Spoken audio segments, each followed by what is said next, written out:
दोस्तों नमस्कार और स्टडी विज्ञान प्रकाश में आप सभी का हार्दिक स्वागत है। तो एलटी गेट की परीक्षा जो कि 21 दिसंबर को हुई है, पहले शिफ्ट और दूसरे शिफ्ट में।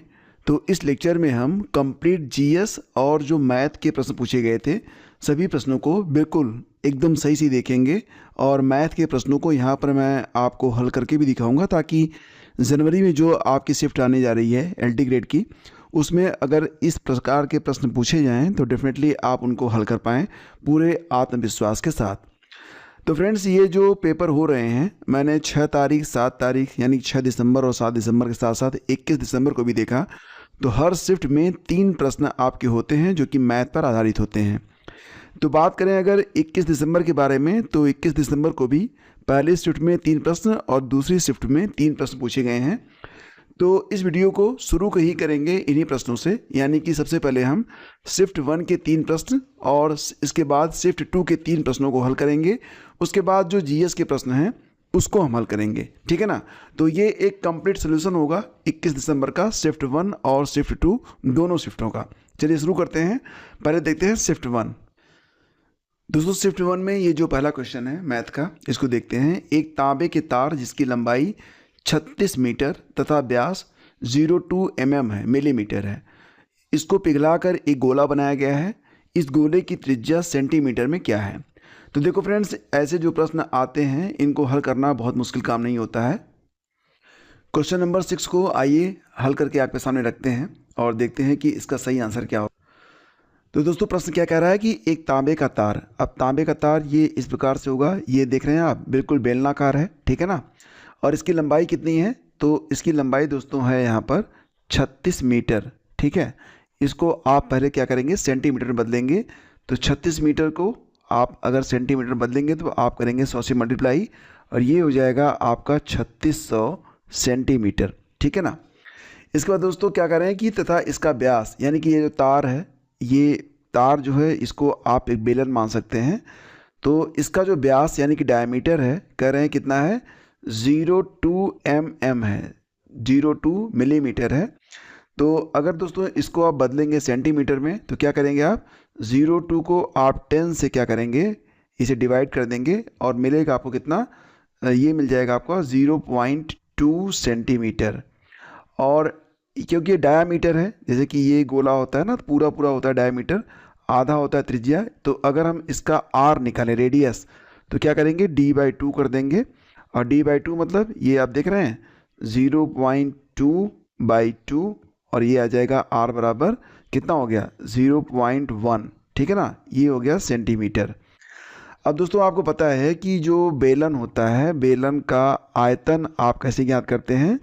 तो ये हो जाएगा दोस्तों आपका बेलन का आयतन का फार्मूला पाई आर स्क्वायर यल होता है, ठीक है ना, पाई आर स्क्वायर यल।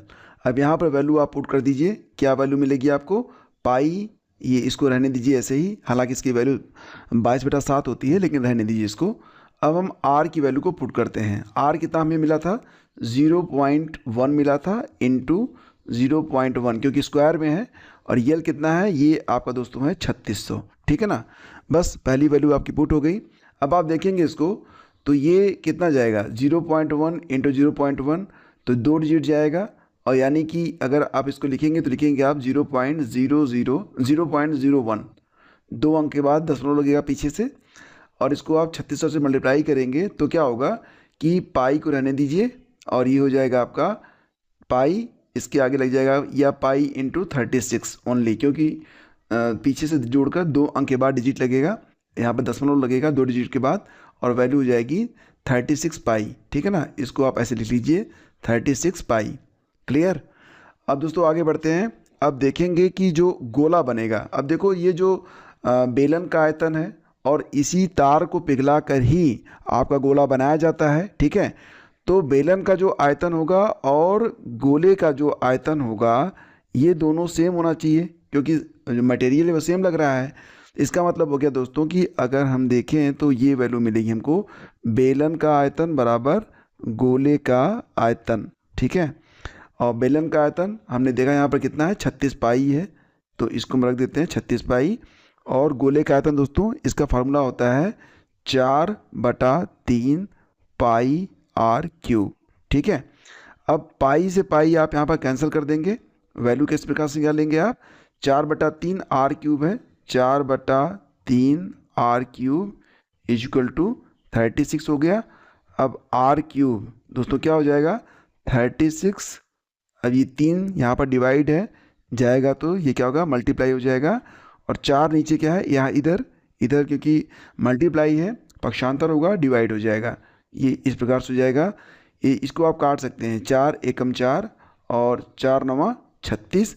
क्या वैल्यू मिल रही है आपको, देखो आर क्यूब बराबर 9 को आप लिख सकते हैं 3 × 3, 3 × 9 होता है, 1 3 पहले से ही है। इस प्रकार से मतलब आप लिख सकते हैं 3 का क्यूब, ठीक है ना।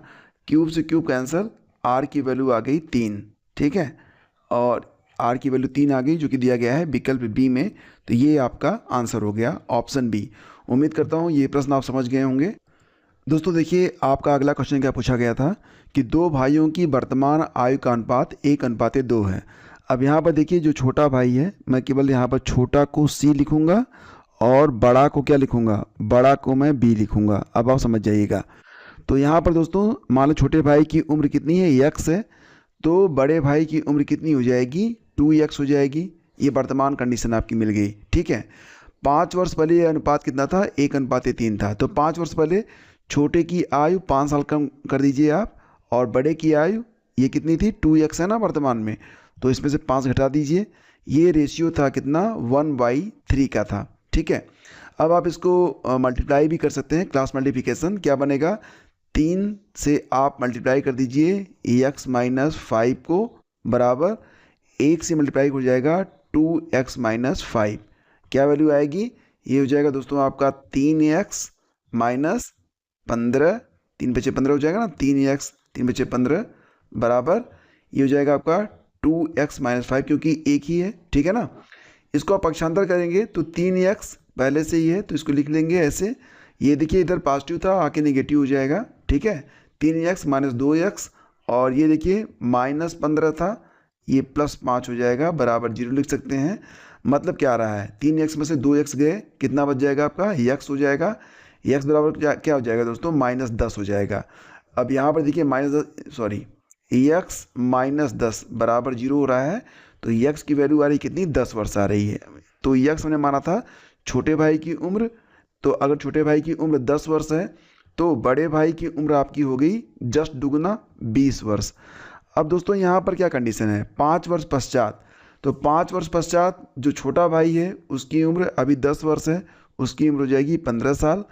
और 5 साल बाद जो बड़ा भाई है उसकी उम्र अभी कितनी है, 20 वर्ष है, तो ये कितनी हो जाएगी, ये हो जाएगी 25 वर्ष, ठीक है ना। तो 15/25। अब आप इसको आसानी से हल कर सकते हैं, 5 × 15 और 50/25, तो 3:5 ये दिया गया है आपके विकल्प सी में, और यही आपका आंसर है, ठीक है, क्लियर। अब दोस्तों देखते हैं अगला क्वेश्चन। यहाँ पर दोस्तों अगला क्वेश्चन था क्वेश्चन नंबर 23। यहाँ पर लिखा गया है कि 1 सही 1/2 धन 11 सही 1/2 धन 111 सही 1/2 और 1111 सही 1/2। अब इनका जो वैल्यू है, मान है, ये आपको पता करना है दोस्तों। जैसा कि यहाँ पर दिया गया है 1 सही 1/2 को आप 1 + 1/2 भी लिख सकते हैं, ठीक है। प्लस अगला कौन सा था 11, तो इसको आप लिख सकते हैं 11 धन 1/2। अगले फैक्टर को आप लिख सकते हैं 111 धन 1/2। अगले फैक्टर को आप लिख सकते हैं 1111 धन 1/2। और दोस्तों बस आपको क्या करना है, पहले 111 1111 को आप ऐड करेंगे तो वैल्यू आएगी इस प्रकार से आपकी। सबसे पहले तो 4 हो जाएगा, फिर 3, फिर 2, फिर 1, ठीक है।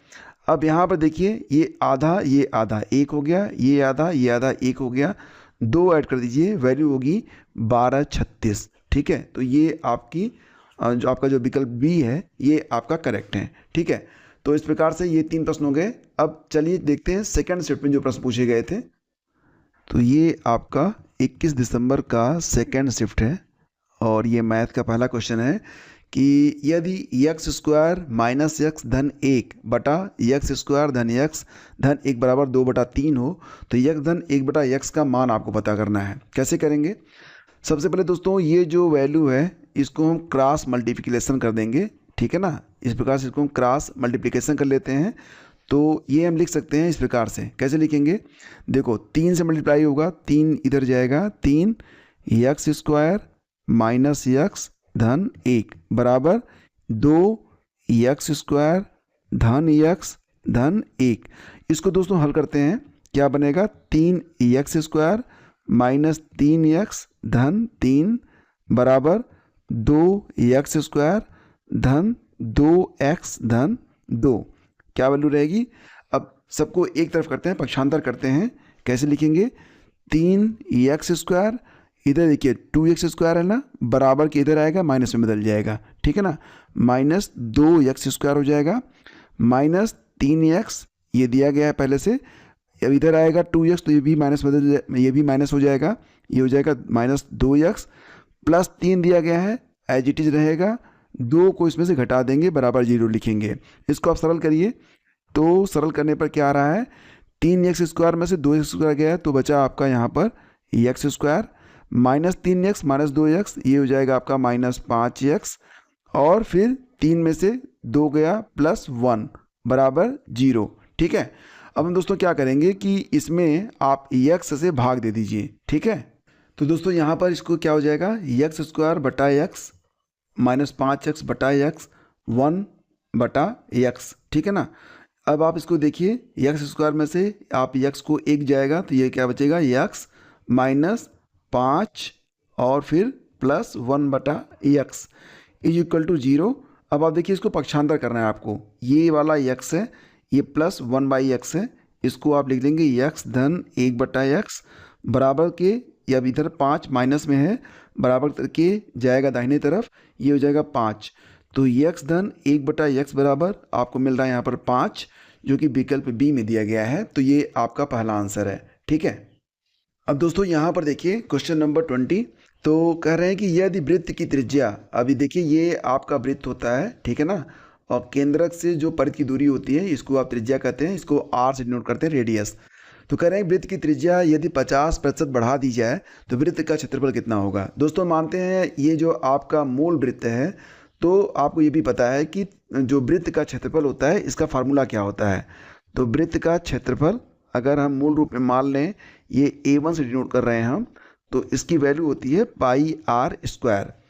अब अकॉर्डिंग टू क्वेश्चन क्या हो रहा है कि आर की जो वैल्यू है, आर में की वैल्यू 50% को आप लिख सकते हैं 50/100 इंटू आर बढ़ रही है।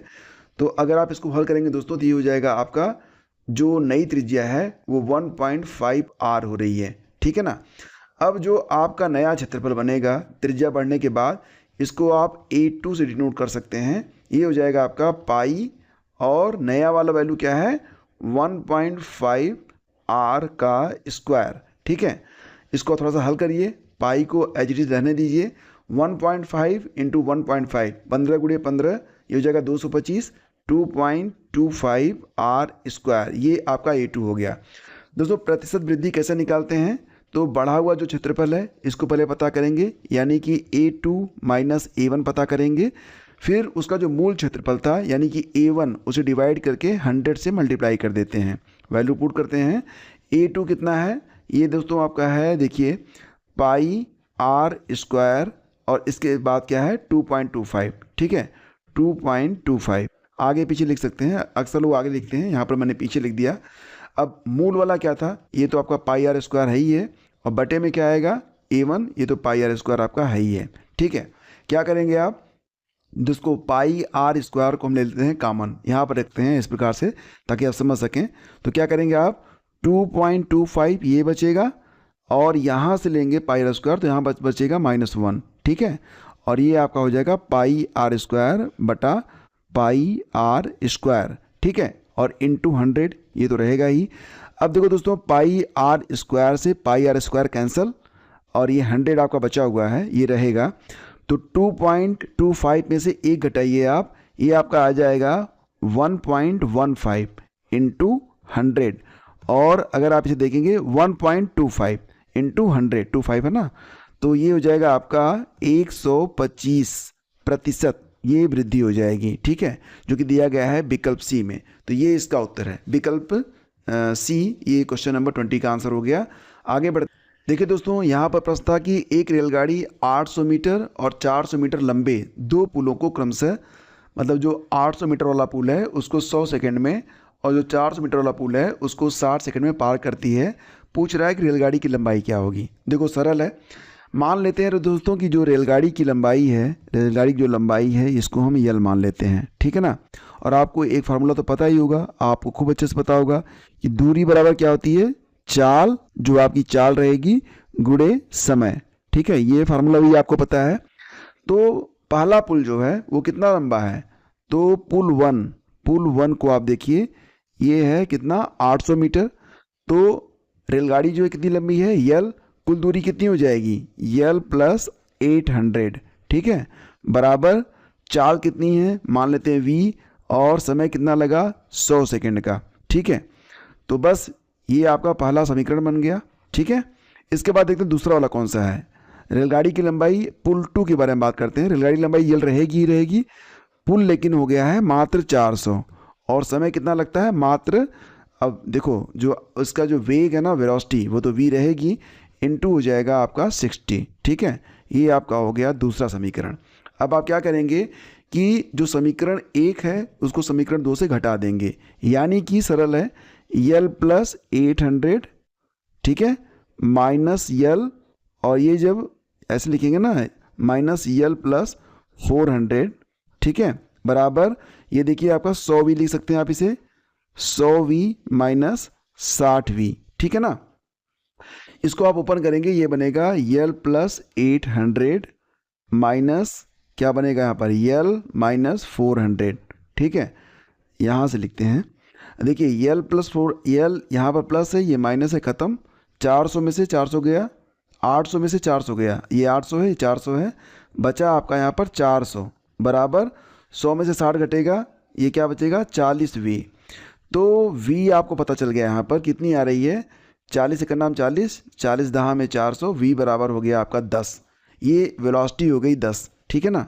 तो वेलोसिटी में पता चल गई। अब दोस्तों क्या करेंगे आप, रेलगाड़ी की जो लंबाई है उसको आप पता करेंगे कि रेलगाड़ी की लंबाई यल कितनी है। तो बहुत सरल है, एक फार्मूला ले लेते हैं, ये वाला, यल प्लस 800, ठीक है, बराबर क्या था यहाँ पर, v इंटू 100 था ना, v इंटू 100, v की वैल्यू इसमें पुट कर देते हैं, यल plus 800 equal to v 10 into 100, और देखो इसको आप हल करेंगे कैसे हो जाएगा, 10 इंटू 100 1000 हो जाएगा, ठीक है। इधर देखिए 800 है, ये पक्षांतर होगा, माइनस हो जाएगा, ठीक है। 1000 में से 800 गया, क्या बचा आपका 200, तो यल बराबर कितना हो गया 200 मीटर। ये विकल्प बी आपका आंसर है। तो दोस्तों इस प्रकार से आपके जो मैथ के 6 प्रश्न पूछे गए थे शिफ्ट 1 और शिफ्ट 2 में, इसको हमने हल किया। अब आइए देखते हैं जो जीएस के प्रश्न पूछे गए हैं, इनको क्रम से देख लेते हैं कि इसका आंसर क्या था। सरसुद्ध हल आपके सामने मैं रख रहा हूँ, और इसके बाद आपको कुछ और देखने की जरूरत नहीं पड़ने वाली है। तो ये शिफ्ट 2 का है, स्टार्ट शिफ्ट 1 से करते हैं। शिफ्ट 1 में जो आपके प्रश्न हैं उनको हम बिल्कुल एकदम शुरू से शुरू करेंगे, ठीक है ना। तो शिफ्ट 1 का पहला क्वेश्चन था कि निम्नलिखित में कौन श्रमिक है, भिखारी, जुआरी, तस्कर और मोची। तो दोस्तों यहाँ पर भिखारी, जुआरी, तस्कर ये श्रमिक तो माने नहीं जाएंगे, सही जवाब इसका था डी, मोची। दूसरा क्वेश्चन है, बर्फ से जमी हुई झील में मछलियाँ जीवित कैसे रहती हैं। तो इसका उत्तर विकल्प ए था, बर्फीली सतह के नीचे का जल 4 डिग्री सेंटीग्रेड पर रहता है, इसी वजह से। तीसरा क्वेश्चन था कि कौन सी मक्खी कपास की नासी जीव है। तो इसका उत्तर था विकल्प बी, सफ़ेद मक्खी। चौथा क्वेश्चन था कि सूची 1 को सूची 2 से मिलान करना था। तो इसमें जो यकृत है दोस्तों, ये जो है पित्त रस का स्राव करता है।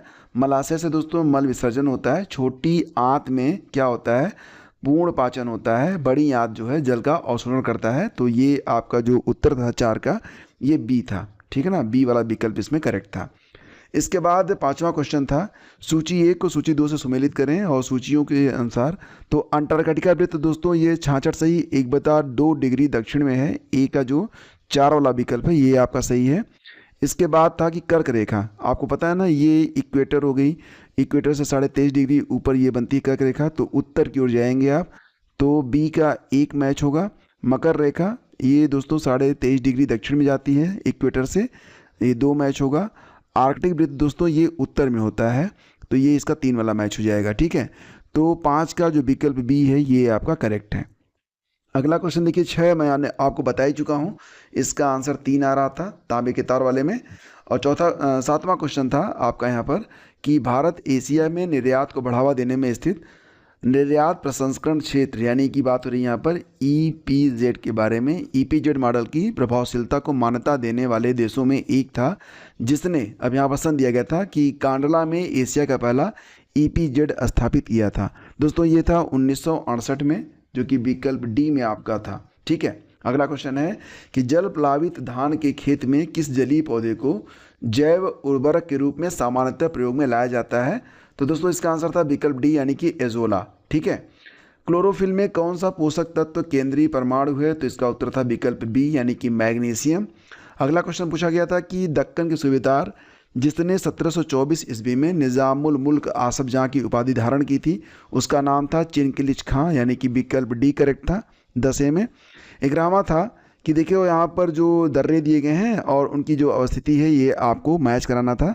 तो 11वें में दोस्तों ए का 3, यानी कि बाड़ा लाचा दर्रा, ये मिलेगा आपको हिमाचल प्रदेश में। लीपू लेक दर्रा दोस्तों ये आपको मिलेगा उत्तराखंड में। नाथुला दर्रा ये सिक्किम में है। लेखा पानी दर्रा दोस्तों ये मिलेगा आपको अरुणाचल प्रदेश में। तो 11 का जो सी विकल्प है ये आपका सही सुमेलित है। 12वां क्वेश्चन था किस देश ने युद्ध क्षेत्रों में ड्रोन प्रौद्योगिकियों का निरीक्षण करने के लिए ड्रोन प्रहार अभ्यास आयोजित किया था? तो इसका उत्तर था विकल्प सी, यानी कि भारत। और कौन भारत के संविधान की प्रारूप समिति के सदस्य नहीं थे? तो दोस्तों इसमें नाम जो है विकल्प डी के संथानम, ये नाम नहीं आएगा, यही आपका उत्तर होगा। अगला क्वेश्चन था कि दो भाइयों की वर्तमान आयु का अनुपात 1:2, तो इसका उत्तर 3:5 है, हल कर चुके हैं। इंद्रधनुष में सबसे बाहरी रेखा कौन सी होती है दोस्तों? तो ये आपका लाल रंग होता है, यानी कि विकल्प बी आपका करेक्ट है। विदलकारी किस व्यवसायिक वर्ग को कहा जाता था? तो बेंत का काम करने वालों को। Option C. किस अनुच्छेद के तहत भारतीय संविधान में निजता के अधिकार को मान्यता दी गई है? अनुच्छेद 21, तो ये इसका 17 का डी विकल्प आपका सही था। ठीक है, 18वां क्वेश्चन था कि आधारी बीज पर प्रयुक्त टैग का रंग क्या होता है? दोस्तों यहाँ पर कल जब मैंने आपको बताया था तो थोड़ी सी त्रुटि हो गई थी। आधारी बीज दोस्तों ये सफ़ेद रंग का होता है, यानी कि इसका जो विकल्प डी है ये आपका करेक्ट है। एग्जैक्टली दोस्तों यहाँ पर ध्यान दीजिएगा कि अगर प्रश्न बदल के पूछ लिया जाए कि प्रजनक बीज, तो प्रजनक बीज दोस्तों ये होता है पीले रंग का, ये बिल्कुल सुनहला पीला होता है। और जो पंजीकृत बीज होते हैं, रजिस्टर्ड सीड होते हैं, इन पर जो रंग होता है वो बैगनी रहता है। ठीक है, इसके अलावा प्रमाणित बीज जो होते हैं, प्रमाणित बीज होते हैं दोस्तों, तो उसका रंग होता है नीला। ये इसी के आधार पर इसका उत्तर कल गलत हो गया था। और सत्यनिष्ठा वाले में हरा हरा रहता है, जो सत्यनिष्ठा वाले रंग बीज होते हैं, सीड होते हैं, उनका रंग हरा होता है, तो ये आप याद रखेंगे। अगला क्वेश्चन था कि सलखान जीवाश्म पार्क के बारे में। यह जीवाश्म पार्क उत्तर प्रदेश के सोनभद्र जिला में है, करेक्ट है। और यह जीवाश्म पार्क आधिकारिक तौर पर रॉबर्ट्सगंज जीवाश्म पार्क के नाम से जाना जाता है, ये भी करेक्ट है। 1 और 2 दोनों सही थे, विकल्प डी आपका करेक्ट है। अगला क्वेश्चन है कि देखो Cripps mission, Simon commission, communal award और माउंटबेटन प्लान, ये कब, मतलब इनका कालक्रम क्या था? तो यहाँ पर बहुत आसानी से इसका आंसर आप दे पाएंगे। इसमें सही विकल्प दोस्तों विकल्प बी था। ठीक है ना, 20 का जो बी सही था, यानी सबसे पहले आएगा आपका साइमन कमीशन, फिर आएगा कम्युनल अवार्ड, फिर आएगा क्रिप्स मिशन, लास्ट में आता है माउंटबेटन प्लान, तो ऑप्शन बी करेक्ट है। 21वां क्वेश्चन था कि लॉन्च की गई पुस्तक द वर्ल्ड आफ्टर गाजा के लेखक कौन है? दोस्तों इसका आंसर है पंकज मिश्रा। ठीक है, Pankaj Mishra, option B correct है। द्वीप का सबसे बड़ा मतलब विश्व का सबसे बड़ा नदी द्वीप ये माजुली है, ऑप्शन ए करेक्ट है। और ये 23 वाला क्वेश्चन हम करवा चुके हैं, 1236 इसका आंसर है। 24वां था कि किस राज्य ने अपने प्रदर्शन के आधार पर सभी राज्यों, केंद्र शासित प्रदेशों में से नीति आयोग के सतत विकास लक्ष्य सूचकांक 2020 में सर्वोच्च स्थान प्राप्त किया था? तो इसका उत्तर था दोस्तों विकल्प ए केरल। और ये देखिए आपका सन्यासी विद्रोह, चुआर विद्रोह, भील विद्रोह और पॉलीग्राफ विद्रोह वाला जो आंसर है, तो इसमें भी आपको जो मैच कराना था, तो यहाँ पर देखिए क्वेश्चन नंबर ये 25 था। ठीक है, और 25 में ए का 2 जाएगा। सन्यासी विद्रोह 1763 से लेकर 1800 के बीच में हुआ था, काफ़ी लंबा चला था। चुआर विद्रोह दोस्तों 1766 से लेकर 1772 तक। भील विद्रोह दोस्तों ये जाएगा आपका 1818 से लेकर 1831।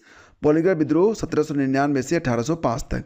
तो आपका जो विकल्प है कौन सा सही होगा? तो दोस्तों 25 का जो विकल्प ए है ये आपका करेक्ट था यहाँ पर। ठीक है ना, चलो आगे बढ़ते हैं। अगला क्वेश्चन है कि वह व्यक्ति जो अस्थायी या फ्रीलांस के तौर पर कार्य करता है, विशेषकर अनौपचारिक या आवश्यकता आधार पर नियुक्त स्वतंत्र ठेकेदार होता है, उन्हें गिग वर्कर्स कहते हैं।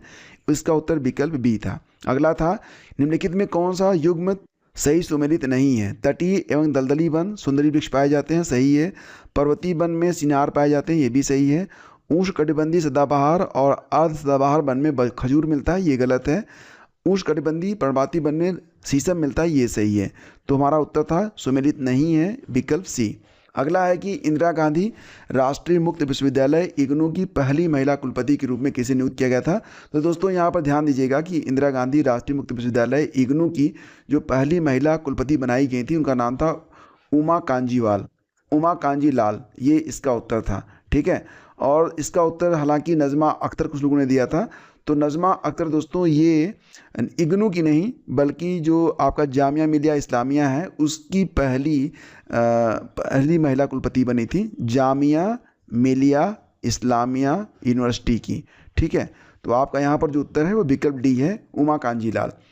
कलकत्ता विश्वविद्यालय की पहली महिला स्नातक कादम्बिनी गांगुली ने कांग्रेस अधिवेशन को कब संबोधित किया था? तो दोस्तों इसका आंसर था विकल्प बी, 1890 में।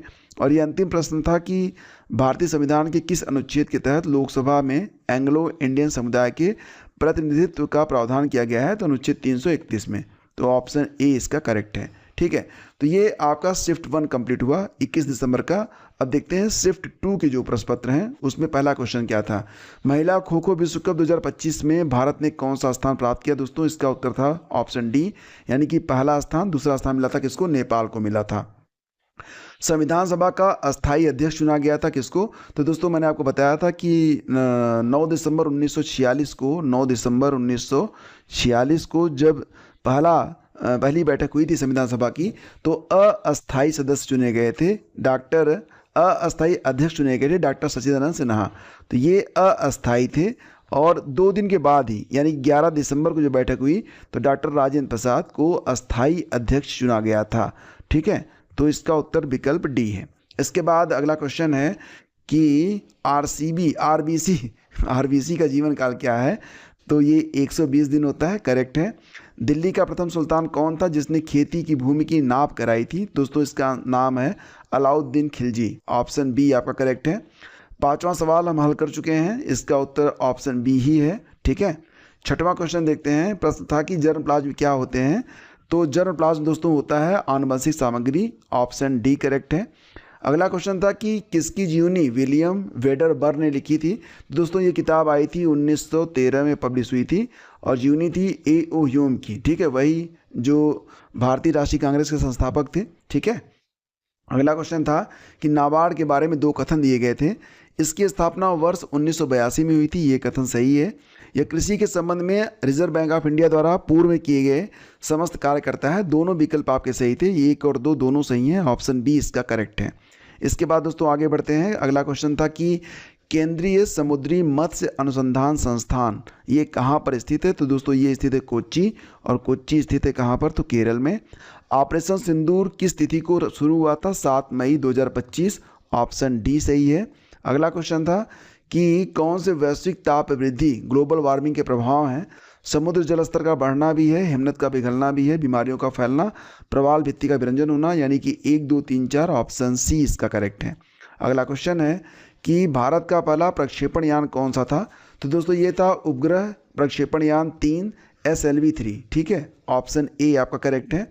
अगला क्वेश्चन है कि वैश्विक बहुआयामी निर्धनता सूचकांक में क्या सम्मिलित नहीं है? तो जीवन स्तर शामिल है, शिक्षा शामिल है, स्वास्थ्य शामिल है, लेकिन राष्ट्रीय आय शामिल नहीं है, और यही सी आपका आंसर है। कौन सा सौरमंडल का सबसे छोटा ग्रह है? दोस्तों ये है आपका बुध, विकल्प ए इसका सही था। अगला क्वेश्चन था कि भारत का बजट 2025-26 किस तिथि को प्रस्तुत किया गया था? तो 1 फरवरी 2025 को, ऑप्शन बी करेक्ट है। एक प्रक्रिया जिसमें भारी अघुलनशील पदार्थ तल पर बैठ जाता है इसे कहते हैं अवसादन, ऑप्शन बी इसका सही था। अगला क्वेश्चन था कि उत्तरकालीन मुगल बादशाहों का सही कालानुक्रम क्या है? तो दोस्तों यहाँ पर जहांगीर शाह, फर्रुखसियर, रफ़ी-उद-दरजात और मोहम्मद शाह बिल्कुल क्रम से आपका यहाँ पर सही है। ठीक है, तो जहांगीर शाह दोस्तों ये कब राजा बना था, ये 1712-13 में राजा बना था। इसके बाद 1713 से लेकर 1719 तक फर्रुखसियर राजा रहा था, और 1719 में ही कुछ समय के लिए 2-4 महीने के लिए आ गया था रफ़ीउद्दरजात। फिर मोहम्मद शाह 1719 में राजा बना, और ये काफ़ी लंबे समय तक रहा था राजा, 1748 तक। तो 1 2 3 4, 1 2 3 4 ऑप्शन ए में है, ये आपका करेक्ट है। अगला क्वेश्चन है, मृदा के पीएच के मान का मापन क्या इंगित करता है, तो एक्टिव एसिडिटी, दैट इज सक्रिय अम्लता, ऑप्शन बी आपका करेक्ट है। अगला क्वेश्चन है कि मौलिक अधिकारों का संरक्षक कौन है, तो दोस्तों जो आपका आर्टिकल 32 है वो क्या कहता है कि कोई भी व्यक्ति अगर उसका मौलिक अधिकार का हनन होता है तो वो कहाँ जाएगा, सुप्रीम कोर्ट में, यानी कि भारत का सर्वोच्च न्यायालय, ये आपका उत्तर है। और इसका तो मैंने आपको बता दिया था, ये वृत्त की त्रिज्या वाला, ठीक है, ये आपका सी वाला आंसर है। अगला क्वेश्चन है कि संविधान का कौन सा अनुच्छेद राष्ट्रपति को सामान्य रूप से पिछड़े वर्गों की स्थिति की जांच करने तथा सुधारात्मक उपाय सुझाने के लिए एक आयोग नियुक्त करने का अधिकार देता है, तो दोस्तों इसका आंसर है अनुच्छेद 340। तो अनुच्छेद 340 इसका बिल्कुल सही आंसर है, आप बिल्कुल इसमें कंफ्यूज मत होना। नेक्स्ट क्वेश्चन आपका है कि सूची 1 को सूची 2 से सुमेल करना था।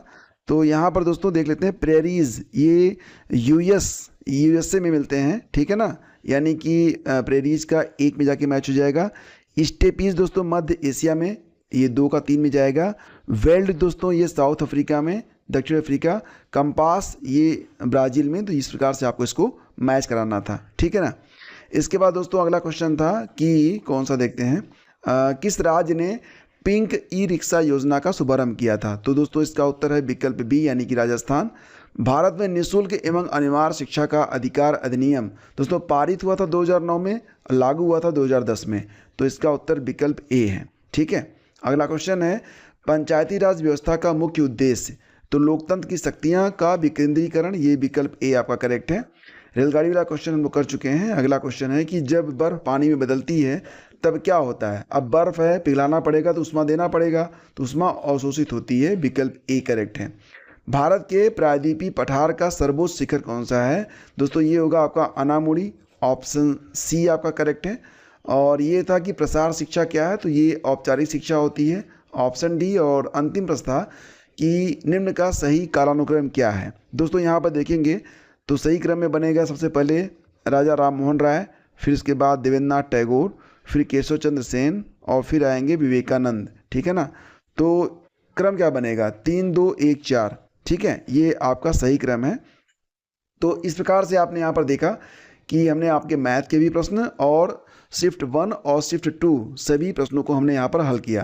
दोस्तों अगर आप तैयारी कर रहे हैं एलटी ग्रेड की, जैसे प्रवक्ता की या फिर जीडीसी असिस्टेंट प्रोफेसर की, तो दोस्तों आप हमारा जो पेड बैच है उसको आप ज्वाइन कर लीजिए। पेड बैच में आपको सारी चीज़ें, स्टैटिक जीके प्लस आपका जो करंट अफेयर है, सब कुछ करवाया जा रहा है और बहुत ही लाजवाब तरीके से हो रहा है, तो बिल्कुल आपको ज्वाइन करना चाहिए। फीस ओनली 299 है।